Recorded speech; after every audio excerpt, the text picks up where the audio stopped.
Jonas Weller was once a respected cybersecurity analyst now. He's the mastermind behind one of the most chilling domestic crime operations the FBI has ever uncovered. When school principal Marla Jensen vanished without a trace, no one expected her disappearance would expose a secret network of behavioral manipulation. Biometric experiments in a technology designed to control human decision-making. As more victims surfaced and clues pointed inward, the FBI made a shocking decision to shift its focus from foreign threats to the dangers brewing within us borders. This is the story of how one man nearly rewired America's future from the inside out. For decades, the FBI's primary concern was rooted in threats from overseas terrorist cells. International espionage and cyber warfare launched by hostile nations, billions of dollars and thousands of agents were devoted to dismantling foreign plots. But in 2023, a silent shift occurred within the Bureau.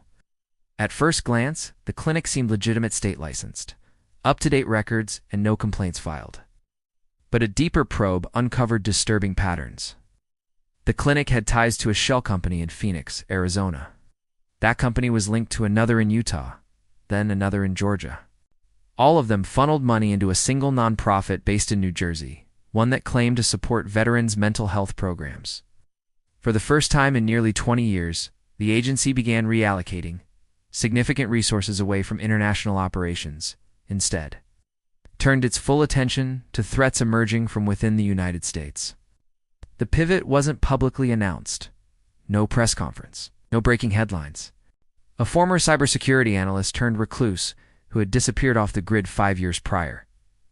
The clinic? It was a front for collecting biometric profiles from unsuspecting patients through routine exams. Over 200 individuals across 13 states had been unknowingly profiled and manipulated. The true aim wasn't violence. It was influence.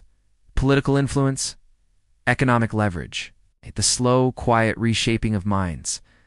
Weller was once part of a federal defense contract team that worked on deepfake prevention algorithms. The irony was chilling. Just a quiet change of priorities buried deep in a budget document. Unknowingly or not, the U.S. government had helped fund the earliest stages of neuroclarity. The incident exposed a chilling truth while they had been focused on foreign threats. A new form of homegrown manipulation had been brewing right under their nose. No bombs, no guns. Just data, psychology, and human vulnerability. The clinic was razed to the ground, its owner arrested on charges of conspiracy and medical fraud. The war has changed. The battlefield is digital. Enemy could be next door, and the fight has only just begun. But the story of Weller became a warning, a case study in how quickly the line between science and control can blur. It wasn't just a house, it was a fortress, protected by facial recognition, crypted keypads, and motion-sensitive drones.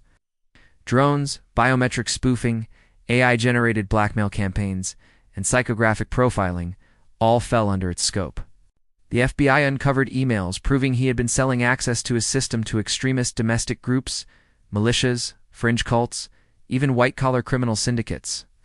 They weren't interested in mind control. They were interested in behavioral manipulation for blackmail, recruitment, and digital sabotage. Inside, agents found more than just Weller. There were 2 of the missing individuals live, sedated, and hooked up to neurological scanners. But the consequences were anything but quiet. Surveillance satellites that once monitored Middle Eastern territories were now being used to map patterns of domestic group movement. Social media monitoring programs were retooled to flag deepfake videos and manipulated. Online campaigns designed to sway public opinion before elections.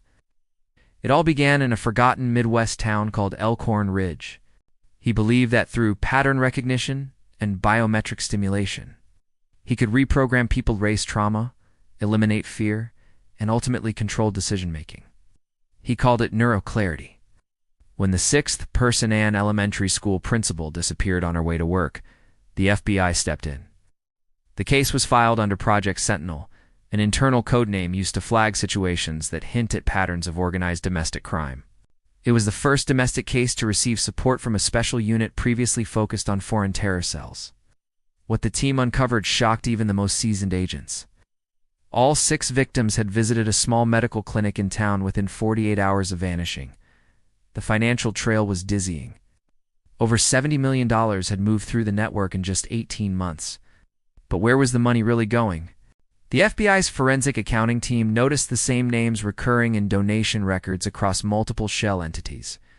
Fake names, fake addresses. But one name stood out: Jonas Weller. Agents traced Weller to an off-the-books facility in rural Pennsylvania. What Weller had built wasn't a torture chamber or a prison. It was something far more dangerous. Using stolen medical data, biometric analysis, and artificial intelligence, Weller had created a system capable of predicting human behavior with terrifying accuracy. But Weller wasn't just conducting experiments for science. The principal was targeted because she'd uncovered strange activity in her school's server, a backdoor program that sent students' psychological data to an unknown address. The scope of the operation was larger than anyone had feared. The capture of Weller made headlines, but what didn't was the ripple effect within the Bureau. In the months that followed, the FBI launched Operation Corwatch, an umbrella initiative targeting domestic threats using emerging technologies. Then came the twist no one expected. A leaked internal audit revealed that several of the nonprofit organizations funding Weller's operation had once been approved for government contracts, approved by subcontractors working with federal defense intelligence. Suddenly, questions were raised at the highest levels. How deep did the rot go? Is this the only cell, or were there others? By early 2024, the FBI had reassigned over 1,000 agents from foreign counterintelligence divisions to new domestic cybercrime task forces.